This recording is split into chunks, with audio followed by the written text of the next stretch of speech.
They say everyone has a choice. I told myself that too, right up until the night I found the envelope. I'd just come home, nothing unusual except for the black envelope on my doormat.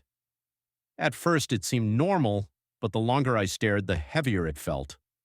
The paper was dense, damp, yet unyielding. The edges were so sharply cut they looked dangerous. My name had been written in strokes that caught the porch light with a faint shimmer, metallic red, the color of dried blood. A wax seal pressed into the flap bore a strange emblem, two knives crossed like an axe. I broke it open. Inside was a single card, 3 sentences. Your skills have not gone unnoticed. Midnight. The old metro station. Do not be late. It smelled faintly of iron. I should have thrown it away. But each minute afterward, my chest grew heavy, my thoughts bent toward those words. Not going didn't feel like a choice anymore. By midnight, I was already dragging myself down the cracked concrete steps of the abandoned metro. Everyone knew it had been closed for 30 years after the fire. The gates sagged off rusted hinges, tiles buckled with weeds. Yet once I entered, fluorescent bulbs hummed above, spilling pale light into corridors that hadn't had power in decades. Water dripped from every pipe, steady like a clock counting down. That's when I saw them.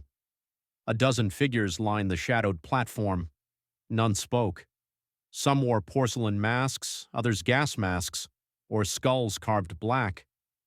All turned their heads toward me like puppets pulled by the same invisible strings. One stepped forward. His mask was crimson red, jaws stretched into sharp vertical teeth that grinned forever. His voice was wet, like it came through rotten water. Welcome, you've been chosen. I shook my head. No, I don't belong here. The mask tilted slightly. None of us did. At first they led me through a gate into a chamber where tunnels spread like veins. At its center was a pedestal with a box. One by one, the assassins drew metal tags. When it was my turn, the cold number carved into steel burned my palm. 0. No alliances, no rules but survival, the crimson mask rasped. Hunt, kill, ascend, fail, and you vanish from history. I spun back toward the gate, gone, nothing but wall. The whistle blew, they scattered, vanishing noiselessly into darkness. My body screamed at me to run, and I obeyed. The tunnels twisted endlessly. My footsteps echoed too loud, each breath ragged as I rounded corner after corner. The first assassin found me beneath the twitching light of a broken bulb. He crouched sharpening twin blades, mask shaped like a snarling wolf. When his eyes met mine through the glass, he stood. Footsteps pattered behind me. I turned. Another assassin approached with skipping steps, dressed in crimson silk, masked like a laughing child. She giggled, spinning a knife. I froze between them, trapped. The wolf lunged. The child hurled herself at him, shrieking in delight. Blood sprayed stone as they collided. I bolted into another passage, their snarls and laughter chasing me until they vanished behind distance.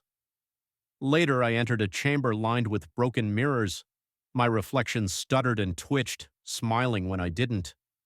One raised its hand when mine stayed limp. Out of the dark stepped a woman in a cracked porcelain mask with wires looped through her hands like garrots. She moved slowly, watching me as her reflections twitched unnaturally. When she struck, I stumbled, by accident. Her wire whipped into a mirror instead, slicing across her own reflection. For one breath, I saw her image strangle and drag her backward. Then, screaming, she was pulled into the mirror itself, vanishing. The shards rippled like water. I ran. The next assassin came with a swinging lantern, mask forged from glowing metal, axe as wide as his shoulders. His light strobed his face into memory, his weapon smashing chunks out of walls as he chased me.